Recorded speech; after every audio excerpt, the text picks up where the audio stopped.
Kabobo live in direct ito subong sa bahin sa South Cotabato Provincial Jail. Makaupod naton ang bag-o nga jail warden naton si retired Police Lieutenant Colonel Barney Condes.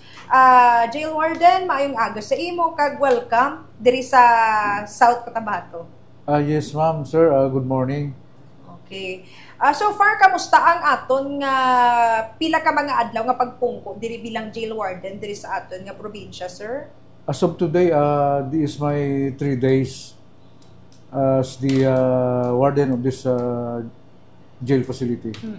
Api sir nga tatlo pa lang kaadlaw pagpungko naton jail warden. Ano ang mga nakalatag o kunakahanay naton nga plano para mas mapanami pagid ang fasilidad naton diri kag mga mas mapanami pagid ang sistema diri sa provincial jail naton? So after sang turnover kay may proper accounting sang mga inmates ka aton nga personnel, ginlibot ko ang facility, may mga defects nga noted ko. So right in under na gi-correct na naton to sa pag-duty sa aton nga mga jail guard.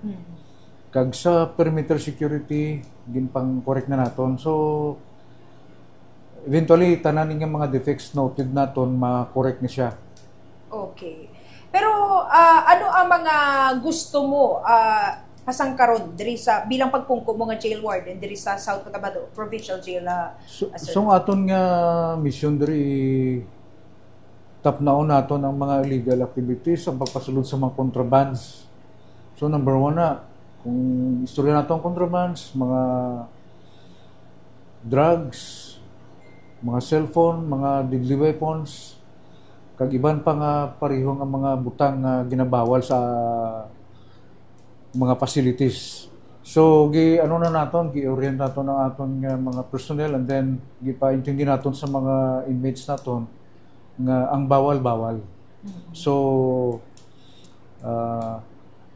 in the few weeks siguro nga mag-abot, makita naton kung ano ang mga iban pa nga mga improvements nga himuon naton diri sa aton nga jail facility. Okay. So, ano pa ang mga dugang pa nga mga facility diri nga ongoing gyapon ang construction jail warden? As of now, ang may ara kita nga new gina-construct nga building, admin building.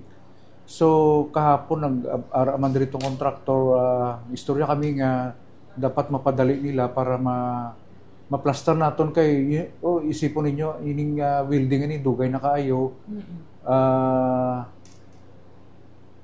Kulang plaster sa aton nga office, so ginhangyo ko gid sa aton nga contractor nga padalion ang pag-construct sang building para makalipat na didto para mapaayos naton ang aton nga facility. Pag mahuman ina dito naman kita sa iban nga mga nakita naton nga dapat i-improve nga mga structure diri. So, base sa ibong estimation, jail warden, nagnubo bala subong nga tuig ang mga inmates naton nga yara diri? Based sa record nga nakita ko, nagnubo siya kay ang iba na kung involved sa illegal drugs, dito sila sa Balay Silangan kay may plea bargaining, so dito sila gina-reform. So actually last week dito kami ni Honorable Governor Ronaldo Istamay Jr. Gin-inspect namon tong kuan dito kami sa Balay Silangan.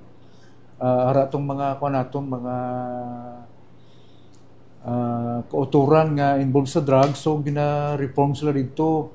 So eventually after matapos tong ilang nga reformation, mabalik na sila sa community kag maging productive sila.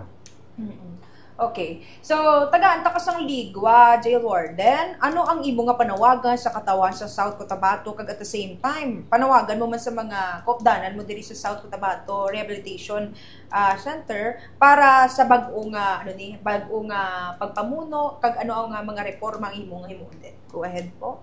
Sa aton nga mga personnel, tigaan ko sila sang guidelines nga dapat trabaho lang sang sakto. Kay kung sundon nila aton nga rules and regulation, so wala sang problema. Tawhay ang trabaho nila. Then sa aton ng mga pamuluyo diri sa probinsya ng South Cotabato, himuna mo ang amon tanan nga makaya nga para mapaayo ini ato nga jail facility para ang kung sino may mga parinti sa inyong diri maging healthy ang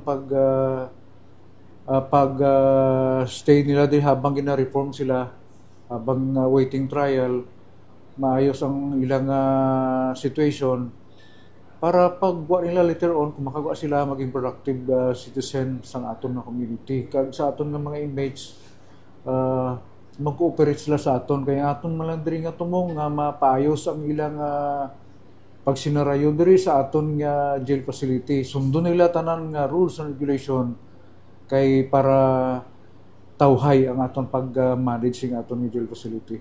Okay, madabugid ka salamat Jail Warden kag maayong aga sa inyo. Thank you, ma'am, sir.